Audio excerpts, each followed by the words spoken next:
to tell something on this? I shall put the statutory resolution moved by the minister to vote. The question is put. Those in favor will please say aye. Those against will please say no. I think the ayes have it, the ayes have it, the ayes have it. The resolution is adopted.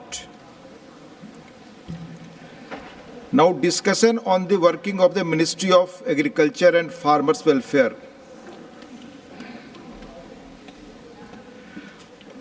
Honorable members, all the members who had given their names to participate in the discussion on the working of the Ministry of Agriculture and Farmers Welfare have already participated.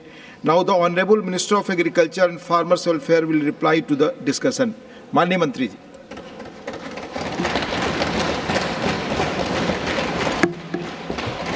धन्यवाद माननीय उपसभापति महोदय। सबसे पहले तो मैं अपने देश के प्रधानमंत्री श्रीमान नरेंद्र मोदी जी का हृदय से आभार प्रकट करना चाहता हूं। किसानों की सेवा और कृषि की सेवा का दायित्व उनके नेतृत्व में मुझे सौंपा गया है और मैं इस दायित्व को पूरे परिश्रम, ईमानदारी, जिद, जुनून और जज्बे के साथ निभाने का प्रयत्न करूंगा।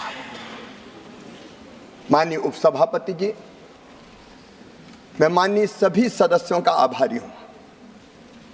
माननीय देवेगौड़ा जी जैसे एक्स प्राइम मिनिस्टर, उन्होंने अपने विचार प्रकट किए। पक्ष के और विपक्ष के सभी माननीय सदस्यों ने अपने विचार प्रकट किए हैं। चर्चा सार गर्भित थी। मैं माननीय सदस्यों को विश्वास दिलाना चाहता हूं कि चर्चा में जो सकारात्मक सुझाव आपने दिए हैं उन पर सरकार गंभीरता के साथ विचार करेगी और उनमें से जो व्यवहारिक होंगे निश्चित तौर पर किसानों के हित में सरकार सकारात्मक कदम उठाएगी, उठाने का प्रयत्न करेगी। माननीय उपसभापति जी, भारत अत्यंत प्राचीन और महान राष्ट्र है। 5000 साल से तो ज्यादा ज्ञात इतिहास है हमारा। जब दुनिया के विकसित राष्ट्रों में सभ्यता के सूर्य का उदय नहीं हुआ था, तब हमारे यहाँ वेदों की ऋचाएं रच दी गई थी। हमारे यहाँ ऋषियों ने कहा एकम सद विप्रा बहुधा वदंती। सत्य एक है, विद्वान उसको अलग अलग तरीकों से कहते हैं।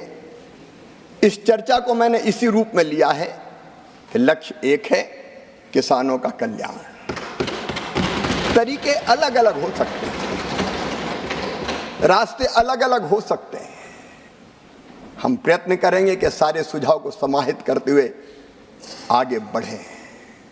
लेकिन माननीय उपसभापति जी, जितना हमारा राष्ट्र प्राचीन है उतनी हमारी खेती भी प्राचीन है। हजारों साल पहले से भारत में कृषि होती रही है। हमने बचपन में कई पौराणिक संदर्भ पढ़े हैं। जब ऋषि भी बच्चों को शिक्षा देते थे गुरुकुल में, तब भी उनके पास खेती होती थी और हमारे उस समय के बच्चे सीखते भी थे, पढ़ते भी थे और करते भी थे। इस कृषि को इसी भाव से लेकर हम कैसे किसानों के लिए बेहतर काम कर सकते हैं उसका हम प्रयत्न करेंगे। माननीय उपसभापति जी, मैं तो सीधे सीधे अपनी बात कहना चाहता था, लेकिन जब चर्चा का प्रारंभ हमारे विद्वान मित्र सुरजेवाला जी ने किया तो उनने थोड़ा छेड़ दिया। माननीय उपसभापति जी, हम किसी को छेड़ते नहीं हैं, लेकिन अगर कोई छेड़ दे तो फिर छोड़ते भी नहीं। इसलिए मैं वहीं से आरंभ करना चाहता हूं। बेहतर होता वो आज यहां उपस्थित होते। माननीय उपसभापति जी, उनको याद भी आए तो शकुनी याद आए। शकुनी, चौपड़, चक्रव्यूह, और इन सारे शब्दों का संबंध है अधर्म से। जाकी रही भावना जैसी, प्रभु मूरत देखी सुनते ऐसी। शकुनी मतलब छल, धोखे और कपट के प्रतीक थे। चौपड़ में तो धोखे से ही हराया गया था। और चक्रव्यूह मतलब फेरवार नहीं, घेर के मारना। अब कांग्रेस को क्यों चक्रव्यूह, शकुनी, चौपड़ ये याद आते हैं? माननीय उपसभापति जी, जब महाभारत काल में हम जाते हैं तो हमें तो भगवान श्री कृष्ण याद आते हैं। यदा यदा ही धर्मस्य ग्लानिर्भवति भारत अभ्युत्थानम धर्मस्य तदात्मानं सृजाम्यहम् परित्राणाय साधूनां विनाशाय च दुष्कृताम धर्म संस्थापनार्थाय संभवामि युगे युगे। हमको तो कन्हैया याद आते हैं। जब जब धर्म की हानि होगी, अधर्म बढ़ेगा, पाप बढ़ेगा, अत्याचार अनाचार बढ़ेगा, तब तब धर्म की रक्षा और अधर्म के नाश के लिए मैं बार बार आऊंगा, ये भगवान श्री कृष्ण ने कहा था। लेकिन अनीति और अधर्म किसने किया? ठगी किसने की? माननीय उपसभापति जी, कांग्रेस के डीएनए में ही किसान विरोध है, मैं ये कहना चाहता हूं। ये आज से नहीं, प्रारंभ से ही कांग्रेस की प्राथमिकताएं गलत रही है। हमारे प्रथम प्रधानमंत्री स्वर्गीय पंडित जवाहरलाल नेहरू जी, मैं उनका आदर करता हूं, लेकिन भारतीय परंपरा खेती के बारे में उसका निर्वाह नहीं किया। रूस गए, वहां से एक मॉडल देख के आए और कहा कि रूस का मॉडल लागू करो। भारत रत्न चौधरी चरण सिंह जी ने कहा यह नहीं हो सकता, भारत की कृषि की परिस्थितियां बिल्कुल अलग है। प्राथमिकताएं गलत थी उपसभापति जी। 17 वर्ष तक उन्होंने प्रधानमंत्री जी के पद को सुशोभित किया, लेकिन तब क्या होता था? अमेरिका से PL 480 चढ़ा हुआ लाल गेहूं भारत को खाने पे विवश और मजबूर होना पड़ा। माननीय उपसभापति जी, स्वर्गीय इंदिरा जी के समय, मुझे अच्छी तरह याद है, हम छोटे थे उस समय, किसानों से जबरदस्ती लेवी वसूली का काम होता था। जबरदस्ती लेवी वसूली जाती थी। अगर 2 क्विंटल भी है तो 1 क्विंटल दे के जाओ। बिंडे खोद दिए जाते थे, रखा हुआ अनाज उठा लिया जाता था। भारत आत्मनिर्भर नहीं हुआ। स्वर्गीय राजीव जी ने भी बात जरूर की, उन्होंने बात अवश्य की एग्रीकल्चर प्राइस पॉलिसी की, लेकिन किसानों की आय बढ़ाने के लिए कोई सार्थक कदम नहीं उठाए। यहां तक कि माननीय उपसभापति जी, उदारीकरण का प्रारंभ हुआ। स्वर्गीय नरसिम्हा राव जी, मनमोहन सिंह जी उस समय वित्त मंत्री थे, लेकिन उस समय भी कृषि से जुड़े उद्योगों को डी लाइसेंसिंग नहीं किया गया, क्योंकि प्राथमिकता गलत थी। और माननीय उपसभापति जी, 2004 से 2014 के बीच की मैं क्या बात कहूं। उस समय ये भारत जो प्राचीन और महान राष्ट्र है, जिसने दुनिया को ज्ञान का प्रकाश दिया था, उस समय घोटालों के देश के रूप में दुनिया में जाने लगे।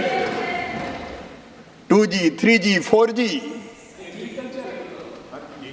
माननीय उपसभापति महोदय, प्लीज। और तब भारत की राजनीति में, आप धैर्य से सुनिए, तब भारत के राजनीतिक चित्र पर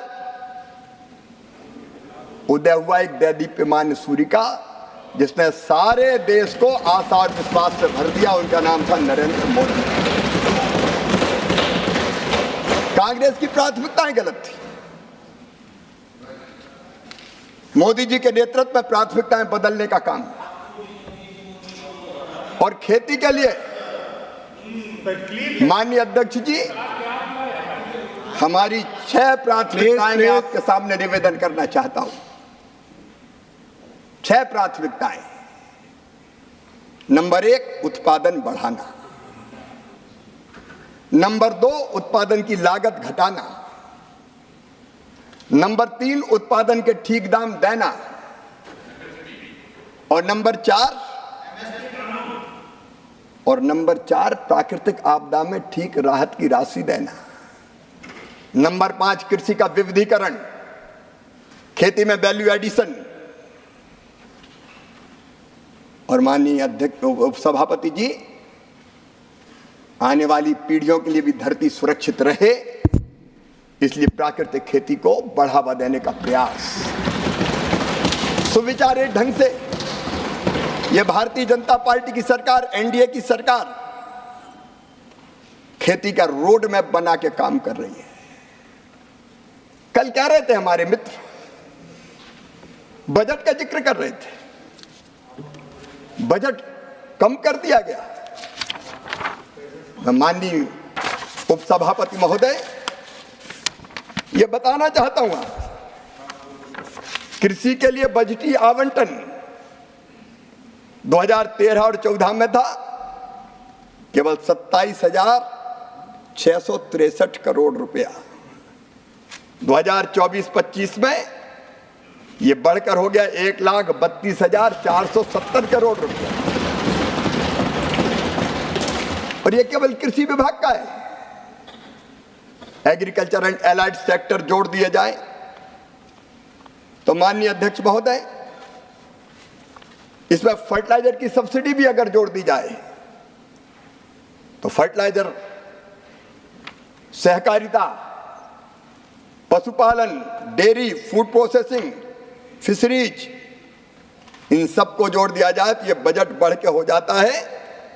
ये इनका 1,32,000 तो मैंने बताया कृषि, 152 एलाइड सेक्टर और फर्टिलाइजर सब्सिडी वगैरह सब जोड़ दी जाए तो इसमें 1,75,446.55 करोड़ और जोड़ेगा। मानिए आपके समय ये डिपार्टमेंट एक थे, आप कितने देते थे?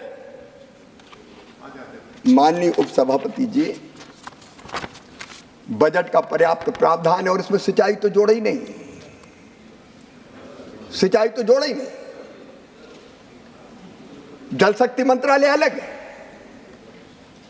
वो सिंचाई के प्रबंध के काम में लगा है। उत्पादन अगर हमको बढ़ाना है तो माननीय उपसभापति जी, पहली प्राथमिकता होगी किसानों के सूखे खेतों में पानी पहुंचाने की। ये हमको करना पड़ेगा, बिना पानी के खेती नहीं होती। और आज मैं कहना चाहता हूं, सिंचाई की व्यवस्थाओं में बरसों तक कांग्रेस की सरकार रही, कभी उतनी गंभीरता से ध्यान नहीं दिया गया। मैं एक नहीं अनेकों उदाहरण दे सकता हूं। मध्य प्रदेश में अगर देखें तो कांग्रेस, राजा, नवाब, अंग्रेज सबने मिला के सिंचाई की व्यवस्था की थी केवल 7.5 लाख हेक्टेयर में, और जब हमारी सरकार आई तो बढ़ा के हमने कर दी थी उसको 47.5 लाख हेक्टेयर, और उसको बढ़ा के 65 लाख हेक्टेयर पे लगातार हमारा काम चल रहा है। प्रधानमंत्री नरेंद्र अटल बिहारी वाजपेयी जी, रिवर लिंकिंग की बात उनने की, और रिवर लिंकिंग के प्रोजेक्ट को अगर सबसे पहले साकार किसी ने किया तो गुजरात में जब मुख्यमंत्री थे नरेंद्र मोदी जी, तो उन्होंने किया।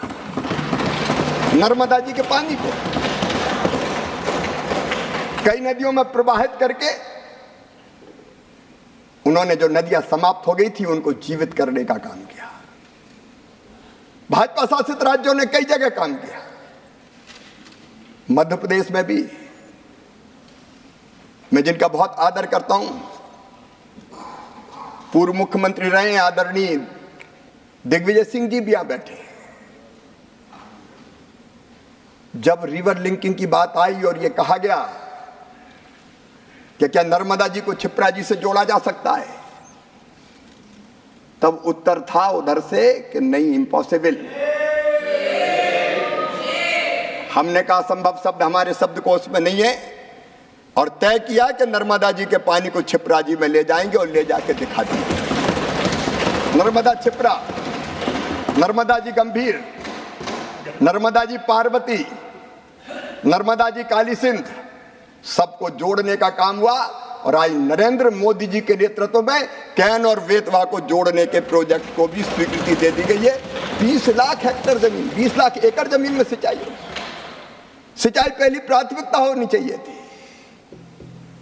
बाण सागर जैसे बांध एक नहीं अनेकों बरसों तक पूरे नहीं हुए, क्योंकि खेती किसान प्राथमिकता नहीं था।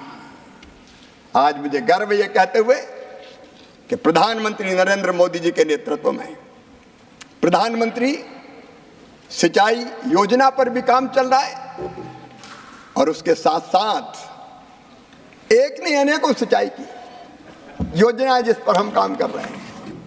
सूक्ष्म सिंचाई की योजनाओं पर हमारा काम चल रहा है। माननीय सभापति महोदय, मेरा सौभाग्य है आपके सामने कृषि पर बोलने का मुझे अवसर मिल रहा है। मैं निवेदन कर रहा था कि पुरानी सरकारों की, कांग्रेस की सरकारों की प्राथमिकताएं गलत थी। यह सरकार भारतीय जनता पार्टी की, एनडीए की। हमने लगातार प्रयत्न किए, उत्पादन की बात हो रही थी। आज मैं बताना चाहता हूं, इन अच्छे प्रयत्नों के कारण सिंचाई की हमने उत्तम बीजों का, आईसीआर ने उत्तम बीज बनाए, और अभी भी 109 नई बीज की क्वालिटी हम जारी करने वाले हैं। क्योंकि उपज अगर बढ़ाना है तो अच्छे बीज चाहिए, जलवायु अनुकूल जीव चाहिए, बेहतर सिंचाई चाहिए, अच्छा आदान चाहिए, और 10 साल से मोदी जी के नेतृत्व में ये हो रहा है। और इसलिए उत्पादन अगर आप देखेंगे तो 2023-24 में खाद्यान्न का उत्पादन केवल 329 मिलियन, 23-24 में खाद्यान्न का उत्पादन 329 मिलियन टन तक माननीय सभापति महोदय पहुंच गया है। और इस समय अगर हम हॉर्टिकल्चर देखें, बागवानी देखें, तो 23-24 में बागवानी का उत्पादन 352 मिलियन टन तक पहुंच गया है। हम यहां रुकेंगे नहीं, आगे बढ़ेंगे। कल दलहन और तिलहन की बात हो रही थी। जब उधर की सरकार थी माननीय सभापति महोदय, दलहन का उत्पादन, तिलहन का उत्पादन वो प्राथमिकता नहीं थी, लगातार घट रहा था। लेकिन मुझे कहते हुए गर्व है कि दलहन और तिलहन के क्षेत्र में भी अब तेजी से काम हो रहा है और उत्पादन लगातार बढ़ रहा है। उत्पादन बढ़ रहा है, उत्पादकता बढ़ रही है। और माननीय अध्यक्ष महोदय, कल बात फर्टिलाइजर सब्सिडी पे की गई। आज मैं आंकड़े आपके सामने रखना चाहता हूं, आपके सामने आंकड़े रखना चाहता हूं। जब उधर की सरकार थी तब माननीय अध्यक्ष महोदय 13-14 में, माननीय सभापति महोदय 13-14 में फर्टिलाइजर सब्सिडी थी 71,280 करोड़। लेकिन पिछले साल 23-24 में फर्टिलाइजर सब्सिडी थी 1,95,420 करोड़। मैं वर्षवार बता सकता हूं। 18-19 में 73,435 करोड़, और इस साल कह रहे थे वर्षवार मेरे पास आंकड़े हैं कि घटा दी गई है। आज मैं कहना चाहता हूं माननीय सभापति महोदय, फर्टिलाइजर की सब्सिडी में जितना पैसा लगता है सरकार व्यवस्था करती है। बजट के प्रावधान के अलावा भी अतिरिक्त राशि देनी पड़ती तो दी जाती है। अभी अंतर्राष्ट्रीय परिस्थितियों के कारण डीएपी के जहाज घूम के आए, लंबा मार्ग तय करना पड़ा, समय ज्यादा लगा और इसलिए कीमत बढ़ रही थी। हमने उस बढ़ी हुई कीमत का भार किसान पर नहीं डाला और 2625 करोड़ का स्पेशल पैकेज दिया ताकि सस्ता फर्टिलाइजर किसान को मिलता रहे।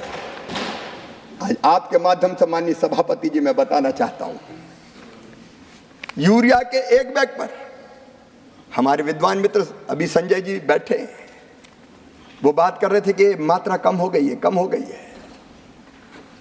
माननीय सभापति जी, यूरिया के एक बैग पर 45 किलोग्राम का, 50 से 45 हुआ है, लेकिन लागत भी कम कर दी। अब 45 किलोग्राम पर सरकार सब्सिडी देती है 2100 रुपया, ये मोदी जी की सरकार देती है। किसानों के लिए केवल 266 रुपया में मिलता है। 2366 रुपए का यूरिया किसान को 266 रुपया में देती है ये मोदी जी की सरकार, भारतीय जनता पार्टी की सरकार।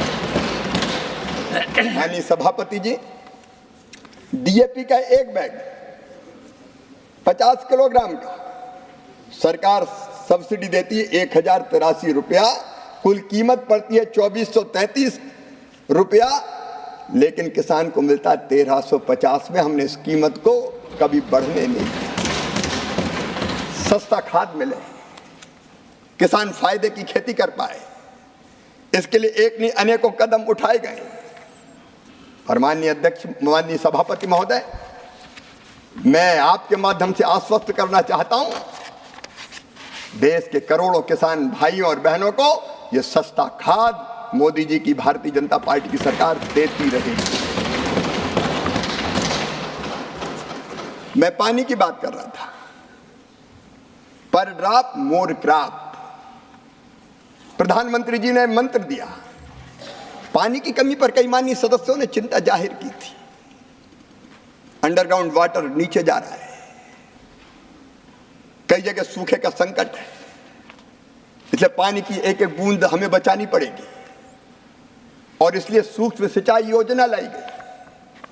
ड्रिप के माध्यम से, स्प्रिंकलर के माध्यम से, प्रेशराइज पाइप के माध्यम से नहर में बहता हुआ पानी सीपेज भी होता है, बाष्पीकरण भी हो जाता है, लेकिन सूक्ष्म सिंचाई योजना ऐसी है जिससे एक एक बूंद पानी सीधे किसान के खेत में पहुंचता है, किसान के खेत में जाता है। पिछली सरकार को पानी का महत्व नहीं मालूम था। माननीय सभापति जी, अब सूक्ष्म सिंचाई योजना में अगर आप देखेंगे तो इस सरकार ने 23-24 तक 14-15 से 21,312 करोड़ रुपया खर्चा किए हैं और हमने तेजी से क्षेत्रफल को बढ़ाने का काम किया है। माननीय सभापति जी, कल कृषि के मशीनीकरण की बात हो, सच्चाई बयान करते, चना 3100 आप खरीदते थे, हम खरीदते 5,440। मसूर आप खरीदते थे 2,950, हम खरीदते 6,425। तुअर आप 4,300 खरीदते थे, हम खरीदते 7,550। उड़द आप 4,300 खरीदते थे, हम खरीदते 7,400। एक एक फसल के रेट। और एक बात मैं और कहना चाहता हूं, आपके माध्यम से देश के किसानों से, दलहन में देश को आत्मनिर्भर बनाना है, आयात पर निर्भरता समाप्त करना है। और इसलिए सरकार ने फैसला किया कि अरहर हो, मसूर हो, उड़द हो, जितनी किसान पैदा करेंगे पोर्टल पर रजिस्ट्रेशन करवाए, पूरी की पूरी खरीदी जाएगी। एमएसपी पर पूरी की पूरी खरीदी। कल बात कही जा रही थी, विद्वान मित्र सुरजेवाला जी, वो नहीं है माननीय सभापति जी, मेरा तो सब्जेक्ट ही खत्म हो गया, बोल के चले जाते हैं। वो कह रहे थे कि पैदा इतना हुआ खरीदी इतनी, पैदा इतना हुआ खरीदी इतनी। एमएसपी काय के लिए होती सभापति जी? अगर किसान को एमएसपी के नीचे दाम मिले तो वो एमएसपी पे बेचेगा, अगर फसल के ठीक दाम मिले तो एमएसपी पे बेचने नहीं आएगा। अब जानते हैं माननीय सभापति महोदय, मध्य प्रदेश में सरबती गेहूं पैदा होता है, सरबती गेहूं के रेट है 4,000 5,000 रुपया क्विंटल। क्या वो भी एमएसपी पे बिकवाना चाहते हैं? हरियाणा में, पंजाब में, मध्य प्रदेश में बासमती राइस होता है, अच्छे दाम मिलते हैं। कनाडा, अमेरिका, आज भारत का बासमती राइस धूम मचा रहा है। 40,000 करोड़ रुपए का हमने निर्यात किया माननीय सभापति। अच्छे दाम मिलेंगे तो जबरन बेचने आए, तुम तो एमएसपी पे ही खरीदो। दालों के कई बार अच्छे दाम मिलते हैं, और जब अच्छे दाम मिलेंगे तो एमएसपी पे खरीद कैसे होगा? और सब किसान पूरा बेचते नहीं है। अब उनको पता ही नहीं है कि अपने खाने के लिए भी रखते हैं। गांव में कई बार परंपरा है कि किसान कृषि मजदूरों को पैसे नहीं देते, अनाज ही देते हैं। अब उन्हें आंकड़े पढ़ दिए। अब मुझे पता नहीं खेती से मतलब है कि नहीं है। माननीय मंत्री जी, सभी को यह जानने की बहुत आवश्यकता है। अक्सर हम मुद्दा उठाते हैं कि एमएसपी पर कितना खरीद हो रहा है। एमएसपी पर कम खरीद का मतलब किसान की स्थिति ठीक है और उसको कीमत कहीं और मिल रही है। तो आज के दिन सदन की आज के दिन मेरी बात सुनिए, आज के दिन आवश्यकता है कि हम किसान की समस्या को सही दृष्टि में समझें। किसान एमएसपी का फायदा उठाना चाहता है जब वो जानता है कि मैं मार्केट में जाता हूं तो मुझे वो कीमत नहीं मिल रही है। तो ये जो आर्ग्यूमेंट हुआ, मुझे भी बड़ी आहत हुआ इस बात को लेकर, और तब मुझे व्यवस्था में कहना पड़ा कि किसान का कै समझने की आवश्यकता है। एमएसपी का मतलब किसान के पास मार्केट में कीमत उपलब्ध नहीं है, इसलिए व्यवस्था में किसान को एमएसपी पर बेचना पड़ेगा। अच्छी व्यवस्था यह है कि किसान को वाजिब दाम मार्केट के हिसाब से मिले, और मार्केट जब उसको सपोर्ट नहीं करता है तो एमएसपी आती है। तो एमएसपी में खरीद कम होती है, इसका संकेत है कि किसान की हालत ठीक है। पर एमएसपी का निर्धारण एक लगातार ऊपर चढ़ना चाहिए, और उसकी ओर आप कार्यरत रहेंगे, मैं मानकर चलता हूं। वो बढ़ना चाहिए, क्योंकि आप एमएसपी तय करेंगे तो मार्केट फोर्सेस भी कंट्रोल होंगी। धन्यवाद माननीय सभापति जी। सरकार इस पर निरंतर ध्यान रख के काम करेगी, क्योंकि किसान हमारे लिए केवल इंसान नहीं है, अन्नदाता मतलब जीवन दाता। भारतीय अर्थव्यवस्था की कृषि रीढ़ है और किसान उसके प्राण हैं। हमारे लिए माननीय सभापति जी किसान वोट बैंक नहीं है, हमारे लिए तो किसान भगवान है। किसान की सेवा हमारे लिए भगवान की पूजा है, और वो मानकर ही हम आगे व्यवहार करेंगे। लेकिन बावजूद इसके माननीय सभापति महोदय, धान की खरीदी हो या गेहूं की खरीद हो, जब जब आवश्यकता हुई सरकार ने पर्याप्त खरीदी है। धान की खरीद हमारे 15-16 से लेके 23-24 तक, ये 15-16 में 78 लाख 31 हजार किसानों से हुई थी। मेरे पास आंकड़े, मैं एक एक आंकड़ा रख सकता हूं। तत्कालीन सरकार से जब जरूरत पड़ी, कई गुना ज्यादा अगर खरीद की तो मोदी जी की सरकार ने की, भारतीय जनता पार्टी की सरकार ने की। मैं एक एक आंकड़े नहीं रखना चाहता, सदन का समय नहीं लेना चाहता, लेकिन माननीय सभापति जी, अगर आप देखेंगे, आप तो खरीदते ही नहीं थे। दलहन 2004-05 से 13-14 तक कितना खरीदा गया? दलहन खरीदा गया केवल 6,29,000 मीट्रिक टन। लेकिन यह सरकार है जिसने 14-15 से 23-24 तक 1,70,00,000 मीट्रिक टन दलहन खरीदा। जब किसान को जरूरत पड़ी, हम पीछे नहीं हटे। हम ना तो पीछे हटे और ना किसान कल्याण में पीछे हटेंगे।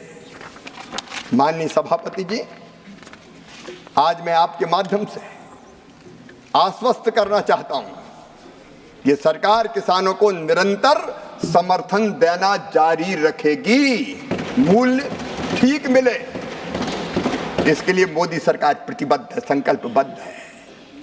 माननीय सभापति जी, क्रेडिट की, कर्ज की बात हो रही थी। मैं अभी बात कर रहा था प्रारंभ में, सकनी, चौपड़, ठगी, ये कर्ज की बात करते हैं अपने घोषणा पत्रों में, केंद्र के और राज्य के। एक बार नहीं, अनेकों बार का। जैसे ही हम सरकार में आएंगे सारे कर्जे माफ कर दिए जाएंगे। मध्य प्रदेश, छत्तीसगढ़, राजस्थान, इनके नेता गए थे, सभाओं में गिनती गिनते थे, 2 लाख तक के कर्जे माफ 10 दिन के अंदर, और बोलते थे 1 2 3 4 5 6 7 8 9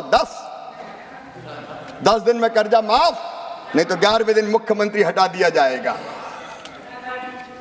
लोगों ने एक बार जिता दिया 18 में, इंतजार करते रहे।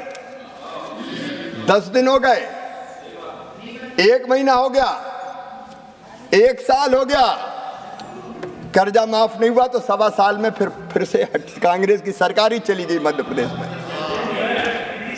और दोबारा माननीय सभापति महोदय, दोबारा सरकारें वहां लौट के नहीं आई, क्योंकि ये छल और फरेब और ठगी अगर करती किसान के साथ तो कांग्रेस करती है, कांग्रेस करती है। ये तीन शब्द डिलीट होंगे। मैं क्षमा चाहता हूं माननीय सभापति जी। क्रेडिट और कर्जा माफी, माननीय सभापति जी, अगर हम क्रेडिट की बात देखें, कर्जा कितना मिलता था किसानों को? जब कांग्रेस की सरकारें थी तब किसानों के क्रेडिट कार्ड की व्यवस्था नहीं थी। मैं आज प्रणाम करना चाहता हूं स्वर्गीय पंडित अटल बिहारी वाजपेयी जी को। उन्होंने किसानों की उस तकलीफ को समझा और किसान क्रेडिट कार्ड की व्यवस्था के अंतर्गत कम ऋण पर किसानों को कर्जा मिलना प्रारंभ हुआ। माननीय सभापति जी, आज मुझे कहते हुए प्रसन्नता है कि हमारे छोटे किसान, जिनको ऊंची ब्याज की दरों पे साहूकार से कर्जा लेना पड़ता था और उसका भारी ब्याज चुकाना पड़ता था, आज ऐसे किसानों को क्रेडिट कार्ड के माध्यम से 7% उसमें भी समय पे चुकाए तो 3% और कम किया जाता है, केवल 4% दर पर 4% ब्याज की दरों पर कर्जा दिया जा रहा है। और ब्याज सब्सिडी के बजट में भी माननीय सभापति जी 3.6 गुना वृद्धि हुई है। 14-15 में केवल 6,000 करोड़ थी, 24-25 में बढ़ के हो गई 22,600 करोड़ रुपया। पिछले 10 सालों में 1,44,000 करोड़ से अधिक की ब्याज subsidy. This amount is interest subsidy. Interest subsidy. और अगर क्रेडिट आप देखें तो इनकी सरकार थी तब क्रेडिट मिलती थी केवल 7 लाख करोड़ की। ये नरेंद्र मोदी जी की सरकार है, 25 लाख करोड़ की क्रेडिट, 25 लाख करोड़। और अभी भी अभियान चल रहा है विकसित भारत संकल्प यात्रा में, जो छूट गए आओ, किसान क्रेडिट कार्ड बनवाओ और 3-4% ब्याज की दरों पर कर्जा ले जाओ। कब कांग्रेस के जमाने में ये होता था? माननीय सभापति जी, केवल 10 सालों में जो ब्याज की सब्सिडी है वो 1,44,000 करोड़ रुपया से ज्यादा है। एक बार छोटी मोटी कर्जा माफी हो गई तो उसके बड़े गुण गाते हैं, लेकिन इससे ज्यादा तो हम ब्याज में चुकाते हैं। ये भारतीय जनता पार्टी की, मोदी जी की सरकार है। माननीय, नई बात एक है कि आप 7 लाख देते थे, हम 25 लाख करोड़ देते हैं। और किसानों की बात आप क्या जाने। माननीय फसल बीमा योजना, सभापति जी, कभी भी कांग्रेस ने फसल बीमा योजना पर ध्यान नहीं दिया। मैं जब सांसद था पहले, किसान की फसलें खराब हो जाती थी, हम गेहूं के खराब फसल के पूले तत्कालीन मुख्यमंत्री जी के पास ले जाते थे और उम्मीद करते थे कुछ राहत मिलेगी। लेकिन इनके समय ऐसी फसल बीमा योजना थी कि उसकी यूनिट हुआ करती थी तहसील। मतलब एक किसान की फसल खराब होगी, राहत नहीं मिलेगी, क्लेम नहीं मिलेगा। एक गांव की खराब होगी, क्लेम नहीं मिलेगा। 10 गांव की खराब होगी तो क्लेम नहीं मिलेगा। अगर किसी एक गांव की फसल खराब हो जाए तो भगवान से प्रार्थना करे कि पूरी तहसील की फसलें खराब हो जाए, निपट जाए, तब हमें मिलेगा। ये फसल बीमा योजना चला था, ये फसल बीमा योजना चलती थी, तहसील यूनिट होती थी। मोदी जी के आने के बाद प्रधानमंत्री फसल बीमा योजना बनी, प्रधानमंत्री फसल बीमा योजना। और माननीय सभापति जी, मुझे कहते हुए प्रसन्नता है, आज मैं बताना चाहता हूं, इस फसल बीमा योजना ने पूरे परिदृश्य को बदल के रख दिया है। माननीय सभापति जी, आप तुलना करके देख लीजिए, इनके समय नैस नाम की कांग्रेस की जब सरकार थी, फसल बीमा योजना चलती थी, उसमें ऋण के आवेदन थे केवल 3,51,00,000 और 23-24 में आए 8,69,00,000। जो नॉन लोनी अऋणी किसान आते ही नहीं थे, क्योंकि ये करते थे केवल किस बैंकों के कर्ज का बीमा। अगर धोखे से क्लेम मिल गया तो वो भी बैंक वाले अपना कर्जा काट लेंगे। किसान के पास क्या आता था?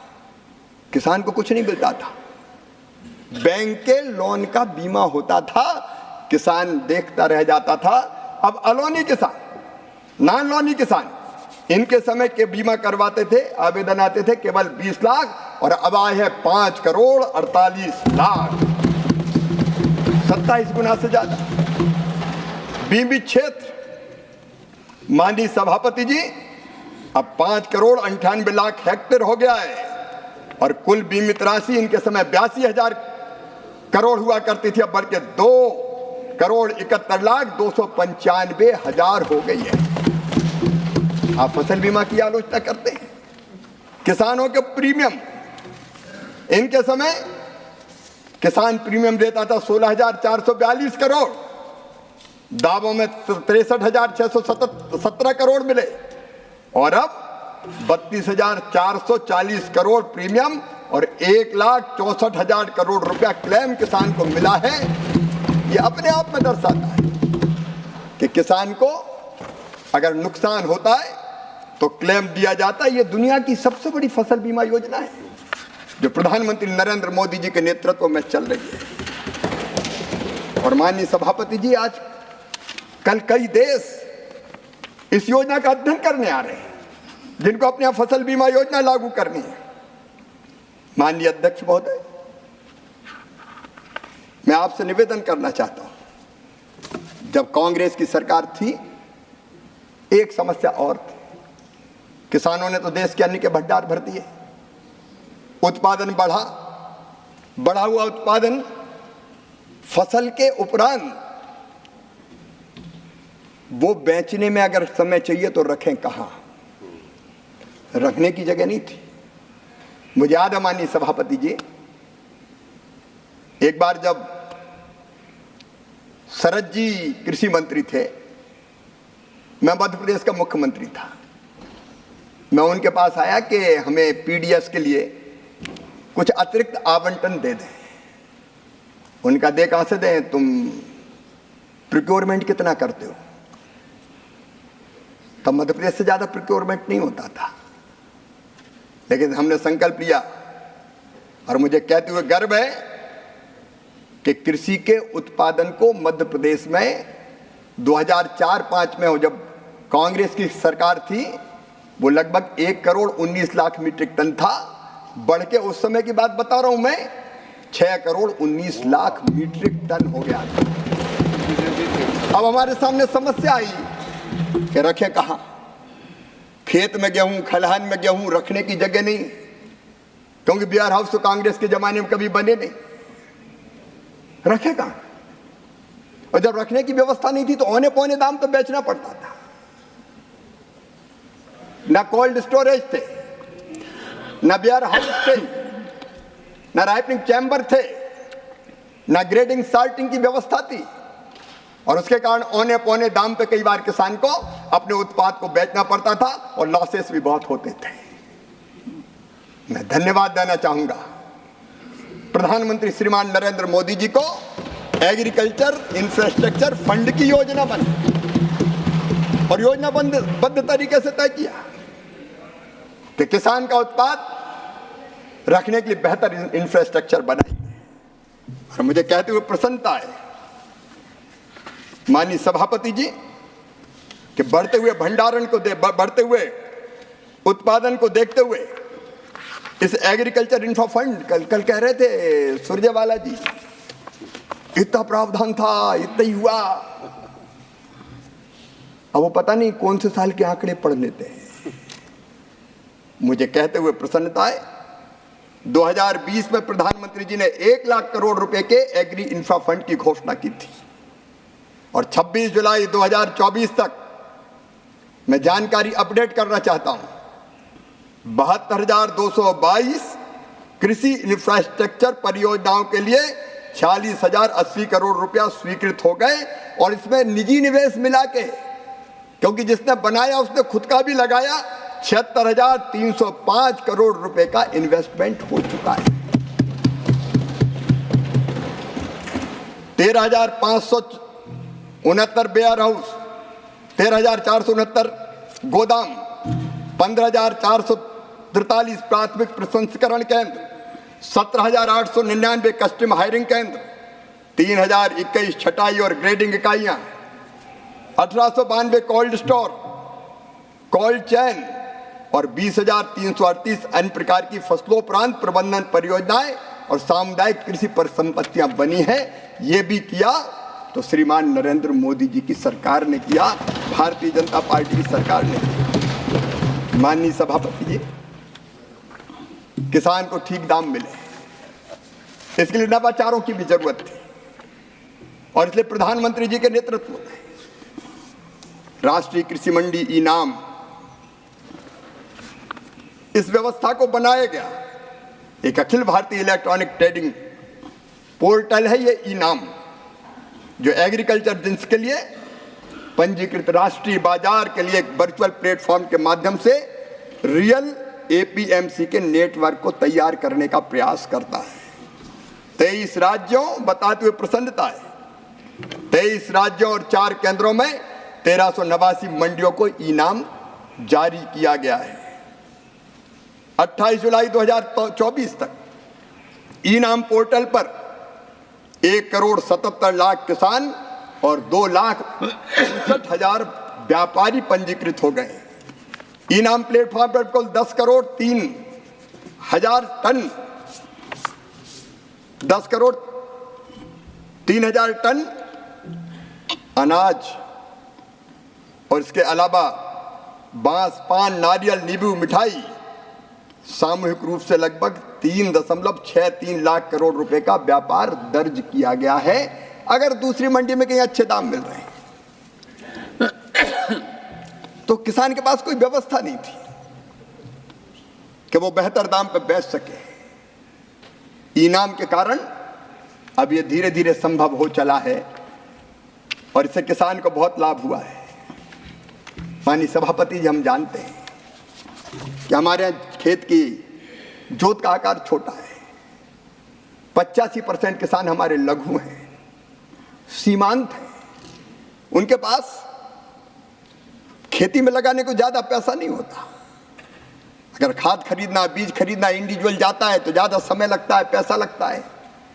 अगर उत्पादन हो गया, अकेले को बेचना उतना हुआ ही नहीं तो ट्रांसपोर्टेशन में खर्चा लग जाता है।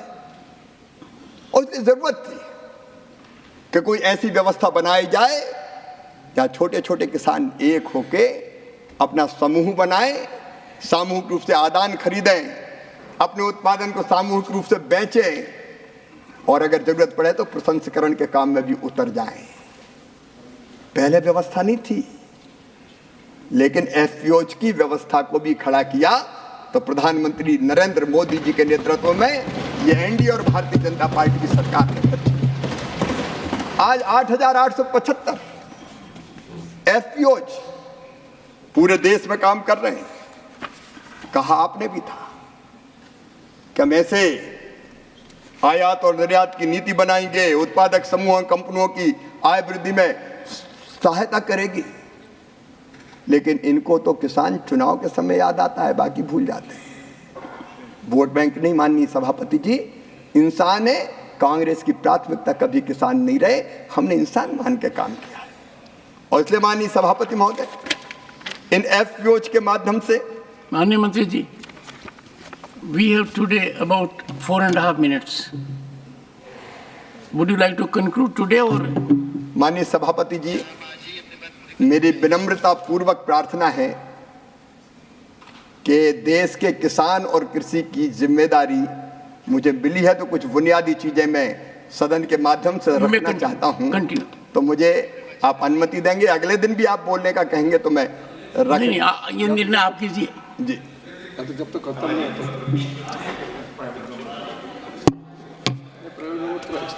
होता माननीय सभापति जी, मैं यही कह रहा था कि भारत सरकार ने 2020 में 6,865 करोड़ रुपए के कुल बजट के साथ 10,000 कृषक उत्पादक संगठन मतलब एफपीओज के संवर्धन और गठन की योजना प्रारंभ की थी।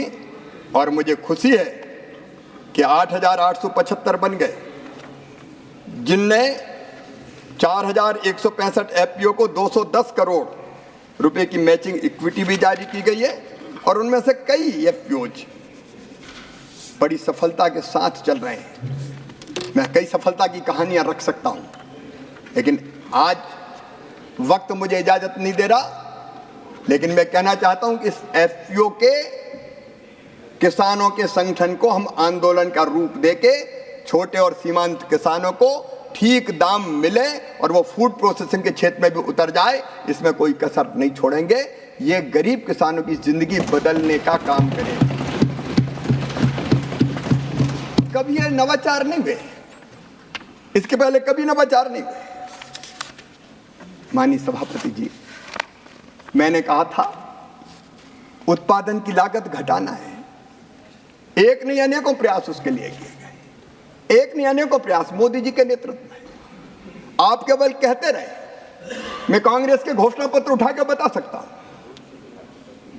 कई बार कहा हम कुछ प्रत्यक्ष सहायता 2004 में कहा, 2009 में कहा हम प्रत्यक्ष सहायता कुछ किसान को देने की योजना पर गंभीरता से विचार कर रहे हैं। आपने कभी डायरेक्ट एक पैसा नहीं दिया। मुझे आज कहते हुए खुशी है, छोटे छोटे किसान, लघु सीमांत, कई बार खाद के लिए पैसे की जरूरत पड़ती, कई बार बीज के लिए पैसे की जरूरत पड़ती, तो उनको जाना पड़ता है सूद पर पैसा देने वालों के पास। लेकिन इस तकलीफ को भी कभी कांग्रेस ने नहीं पहचाना, क्योंकि किसान कांग्रेस की प्राथमिकता नहीं रहे। पहचाना तो नरेंद्र मोदी जी ने पहचाना, मानिए नरेंद्र मोदी जी ने। और इसलिए प्रधानमंत्री किसान सम्मान निधि ये वास्तव में किसानों का सम्मान था, उनके भाव का सम्मान था। वो टिक सके कृषि और खेती के काम में, इसलिए इस योजना को बनाया गया। 2004 में आपने कहा नहीं किया, 2009 में आपने कहा नहीं किया, लेकिन आज मुझे कहते हुए खुशी है कि मोदी जी ने 3 किस्तों में 6,000 रुपया हर साल, और ऐसे नहीं डीबीटी के माध्यम से, बीच में कोई बिचौलिया नहीं। एक प्रधानमंत्री जी इस देश में हुए थे जो कहते थे 1 रुपया देते हैं 15 पैसा पहुंचता है, लेकिन मोदी जी ने कह दिया ना खाऊंगा ना खाने दूंगा। इसलिए एक डालते हैं तो सीधा 1 रुपया ही पहुंचता है। Thank you honourable minister, thank you, thank you, thank you. माननीय सभापति महोदय, 3 किस्तों में जब 2-2 हजार रुपया गरीब किसान के पास पहुंचता है तो वो अपनी तात्कालिक आवश्यकताओं की पूर्ति करता है और ये पैसा उसके लिए वरदान बन जाता है। मुझे कहते हुए खुशी है कि इस योजना से 3,24,000 करोड़ रुपया इस योजना के अंतर्गत अब तक किसान के खाते में डाला जाता है। Leader of the house. I think the private member bill we have to take. So I would request the minister that he may continue on Monday, so that he. So the honorable minister will continue on Monday.